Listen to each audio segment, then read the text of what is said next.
By the 1st century AD, Pompeii was one of a number of towns located around the base of the volcano Mount Vesuvius. The area had a substantial population, which grew prosperous from the region's renowned agricultural fertility. Many of Pompeii's neighboring communities, most famously Herculaneum, also suffered damage or destruction during the 79 eruption. By coincidence, it was the day after Volcanalia, the festival of the Roman god of fire.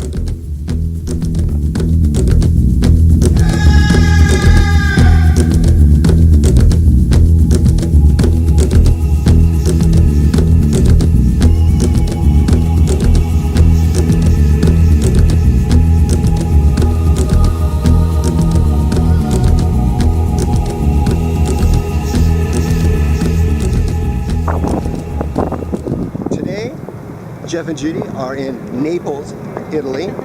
We are on our way to Pompeii with our new friends from Mexico. Hola.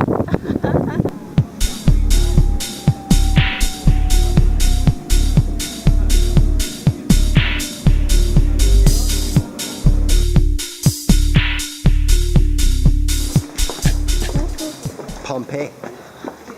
So now we're in lovely Pompeii, and we just walked in, and now we're just following the herd of sheep. Here's two now. Hello, sheep.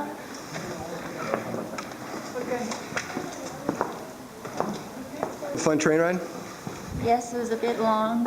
I was glad to get off. We're always very glad to get off. Did you say that?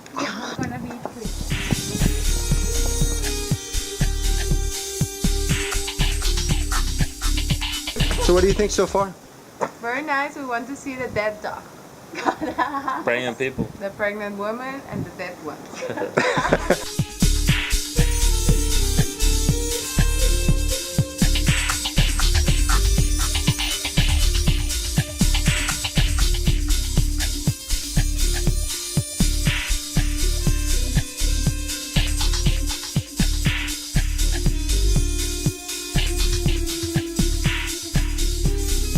Erotic art in Pompeii was discovered after extensive excavations began in the 18th century.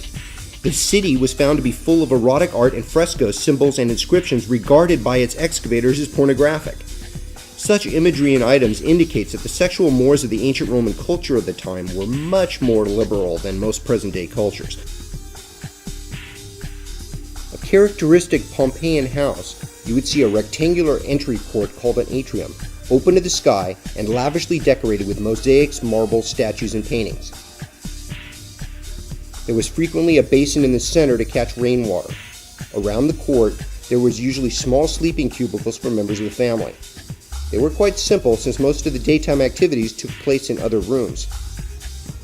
After the discovery and excavation of Pompeii, which began in 1748, the findings took Europe by storm.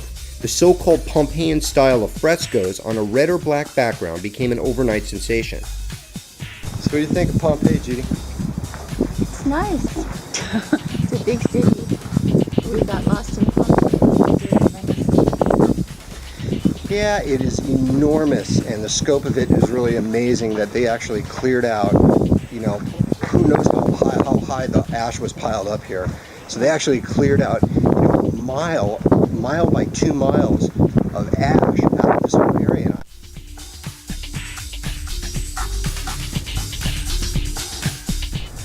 This guy is trying to take a picture of a little tiny bug.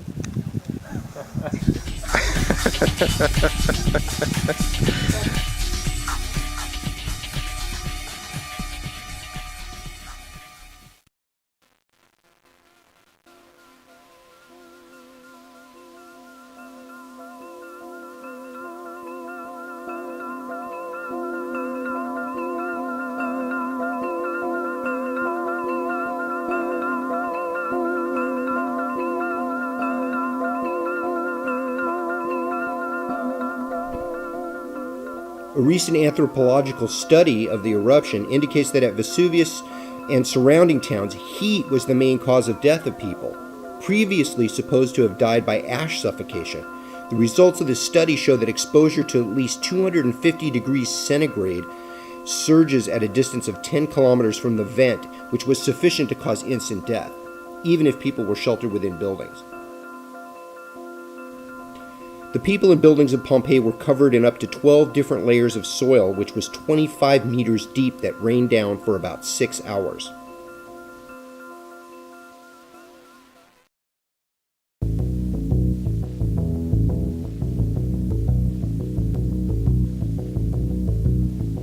Shops and stores along the Via dell'Abbondanza present a fascinating glimpse of Pompeii's commercial life. Most shops are open to the street, and sometimes with serving windows for convenience. So you could go up to the counter, get yourself a Pompeii burger, and be on your way. Some shops are equipped with counters holding bins or storage jars built right into them. Many roads in Pompeii are lined with sidewalks a foot or more above the street level. Stepping stones are placed to allow pedestrians to cross in wet weather, but spaces were still left to allow wheels and horses to get by easily.